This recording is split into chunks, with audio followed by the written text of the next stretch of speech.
The scissors scraped once, harsh and deliberate, and a lock of her golden hair drifted down into the dust. The crowd stood in silence, save for the metallic snip that followed, one cut after another, until her scalp shone raw beneath the morning sun. Nobody stopped them. The sheriff looked away. The preacher adjusted his collar, and Clara Bell, bound to the water trough, bit her lip until she tasted blood. Her only crime was loving the wrong man. A ranch hand who wasn't born on the right side of town, nor the right side of the color line that folks in Clearwater still whispered about. By the time they were done, she was shaking, her face streaked with tears and dirt. The women spat near her boots. Calling her names meant to cut deeper than the shears ever could. Somewhere beyond the main street, thunder rolled, not from the sky, but from hooves. Through the heat haze came a single rider, broad shoulders, dust-caked hat pulled low, a rifle across his back and rage behind his eyes. Eli Cade, the cowboy she'd chosen. He didn't slow his horse as he entered town. The crowd split like wheat before a blade. The horse's hooves struck the ground like gunfire, each step ringing louder than the murmurs of judgment. He dismounted beside her, tore the rope free, and lifted her chin. Her shorn hair clung to her face. He looked at her, then at the men who'd done it. No one dared speak. Eli removed his hat, worn, sun-faded, still warm from his ride, and placed it gently on her head. Then he said, voice low and steady enough to make the air tremble, "Mine now." The words hit like thunder. Somewhere in the crowd, a man's hand twitched toward a holster. Another stepped forward, red-faced, spitting out, "You best ride on, boy. You don't belong here." Eli didn't move, but Clara felt it, the world around them, tilting toward violence. The sheriff's fingers hovered near his gun. The air thickened, charged and dry. Then came the sound that cut through it all, a single, echoing metallic click, a rifle being cocked. Not Eli's, someone else's. The rifle's owner stepped forward. Amos Grant, ranch foreman and keeper of Clearwater's twisted sense of order. He was the one who'd led the mob, the one Clara once trusted with her father's cattle when she was a girl. Now he stood before her like a stranger, gun leveled at Eli's chest. "Put her down," Amos said. "You ride out. Maybe we forget what happened." Eli's eyes didn't blink. His hand hovered near his holster, not to draw, but to shield Clara. "You cut a woman's hair for loving a man. Ain't much to forget." A murmur rippled through the crowd. Half of them shifted uneasily, realizing for the first time what they'd done. The other half wanted blood to wash away the guilt. Clara stepped closer to Eli, voice hoarse. "Don't, please. They'll kill you." Eli glanced at her, then at Amos. "I'm already halfway to dead if I leave you here." A standoff hung in the air, dry as gunpowder. From the saloon balcony above, a lawman appeared. Sheriff Delner, his badge tarnished, his courage worse. "No blood in my town," he barked. "Eli Cade, you're trespassing on settled land. You want to take her, you pay the price." "What price?" Eli asked. The sheriff nodded toward Amos. "He says you stole 2 head of his cattle last spring. I'll call it even if you hang up your gun and face the law." Eli almost smiled. "Law? That what this is?" He motioned toward Clara's shorn head. The sheriff's hand tightened on his revolver. "Son, this ain't your country. You best learn the rules before it learns you." The wind shifted, carrying dust and silence. Eli's eyes hardened, but his hand dropped away from his gun. He took Clara's hand. "Get my horse," he said softly. "Now." Clara hesitated, heart pounded. Ding! The crowd parted again as she obeyed, leading the chestnut gelding through the dust. Amos lowered his rifle just a little, long enough for Eli to step close, to speak low enough for only him to hear. "If you come after her again, Amos, I won't stop next time." Then Eli swung onto the horse, pulled Clara up behind him, and spurred out of town, dust swallowing them whole. Behind them, voices rose. The word posse carried on the wind. They rode hard until the desert swallowed the town's noise. By dusk, the horizon burned crimson, and the wind turned cold. Eli led them toward the foothills where the canyons carved out hiding places older than men's grudges. Clara clung to him, her bare head pressed to his back. The weight of shame still clung to her skin, the memory of their laughter, the sting of those scissors. "They'll come," she whispered. "I know. You can't shoot a whole town, Eli." He looked over his shoulder, a grim line to his mouth. "Don't need to. Just one man. Amos."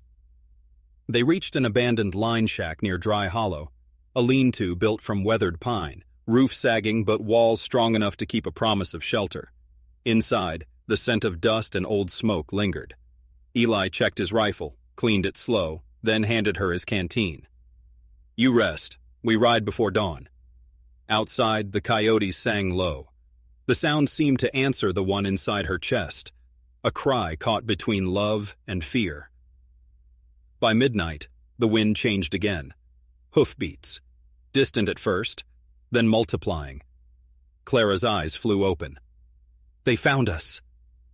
Eli snuffed the lantern, grabbed his rifle, and peered through a crack in the boards. Shadows moved below, 5 riders, torches in hand.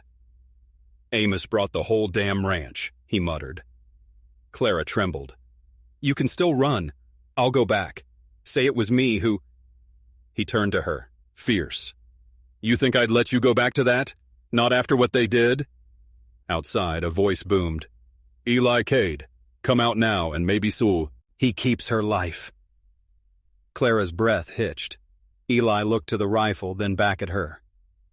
"You trust me?" Her nod came before her fear could answer. He kissed her forehead once. "Then when I tell you to run, you run till the canyon swallows you." The firelight flickered through the slats. Boots crunched gravel. Eli stepped out into the night, rifle in hand, eyes steady as the moonlight broke over his face. The riders raised their guns. Eli's voice carried across the canyon. "Amos, you came for your cattle, or for your conscience?" The answer came as gunfire. The first bullet tore through the air, striking the doorframe inches from Clara's cheek. She screamed, ducking low as splinters rained down. Eli fired back, one clean shot that dropped the man with the torch. Darkness swallowed the rest. Then silence. "Eli," she whispered, "you're hurt." He pressed a hand to his shoulder where blood soaked through his shirt. "Ain't the first time." She tore a strip from her dress, pressed it to the wound. "You can't keep them off forever." Eli met her gaze. The fear in her eyes wasn't weakness. It was love raw enough to burn. "Clara," he said softly, "you remember what I told you in the spring, when we met down by the creek?" She nodded. "You said freedom don't come cheap." He smiled through the pain. "Still true." Outside, torches flickered again, closer this time. Amos's voice rose, thick with hatred. "You made your choice, Clara. You think that outlaw loves you? He'll get you killed before dawn." Clara stood, walked to the doorway, and shouted back, "I'd rather die with him than live with you." Her voice echoed through the canyon like a shot. Even Eli flinched at the power in it. The men hesitated. For the first time, Amos seemed unsure. Eli's hand found hers in the dark. "We're not getting out without blood," he murmured. "But maybe we buy anew." Which time for a sunrise. Clara looked at him, tears cutting clean lines through the dust on her cheeks. "Then I'll fight beside you." He pressed something into her palm, a small silver locket, tarnished with age. "Belonged to my mother. She wore it through worse nights than this. Keep it close." The sound of bootsteps broke the moment. Eli cocked his rifle again, jaw set. Clara tucked the locket beneath her collar and whispered, "I'm not afraid anymore." He looked at her like it was the first time he'd ever truly seen her. Not the banker's daughter, not the girl they'd shamed, but the woman who'd chosen him against the world. The torches flared brighter outside. Eli whispered, "Sun's almost up." Amos shouted, "Last chance, Cade." Eli's reply was soft, almost tender. "Then make it count." The shootout came with dawn. The first light spilled across the canyon just as the guns roared. Eli fired from the doorway, methodical, every shot a vow. Clara reloaded for him, her trembling hands learning courage by repetition. One man fell. then another. But Eli staggered, blood running down his arm and side. When Amos's last 2 men dropped, the rancher himself stepped forward, pistol drawn. "You can't win, boy," he sneered. "This ain't your story to tell." Eli raised his rifle. Empty. Clara stepped between them before either could move. "No, Amos," she said. "It's mine." For the first time, Amos saw her, really saw her. Hair shorn, eyes wild, no shame left in her bones. He faltered. "Clara, your daddy wouldn't have wanted—" She slapped the words from the air with her voice. "My father's dead because of men like you, because he believed silence was safer than truth." Eli tried to speak, but she held up a hand. "You took everything from me, but you'll never take who I chose." Amos's pistol wavered. Then Eli moved, one desperate lunge that sent the barrel spinning away. The 2 men crashed into the dirt, fists and fury flying. Amos reached for his knife. Eli drove his shoulder into the man's chest, knocking the wind from him. The struggle ended in a single echoing gunshot.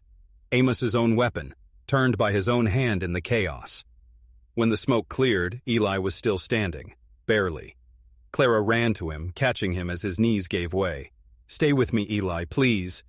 He smiled, faint but certain. "You're free now. Don't let him take that again." She pressed her forehead to his. "Not without you." He reached up, touched the brim of his hat, the same one still resting on her head, and whispered, "Keep it. Looks better on you anyway." Then his hand fell. The desert wind took the silence, carrying it toward the rising sun. Epilogue. Years later, travelers passing through Clearwater would tell of a woman who ran the old Cade Ranch alone. She wore her hair short and her hat low, just like the man who once rode through town and changed everything. Some said she'd loved an outlaw. Others said she'd loved a good man in a bad time. Either way, when the morning light hit the prairie, it always found her there, hat tipped against the dawn, unbroken, unashamed. And for a moment, if you listened close enough, you could almost hear his voice again on the wind. "Mine now,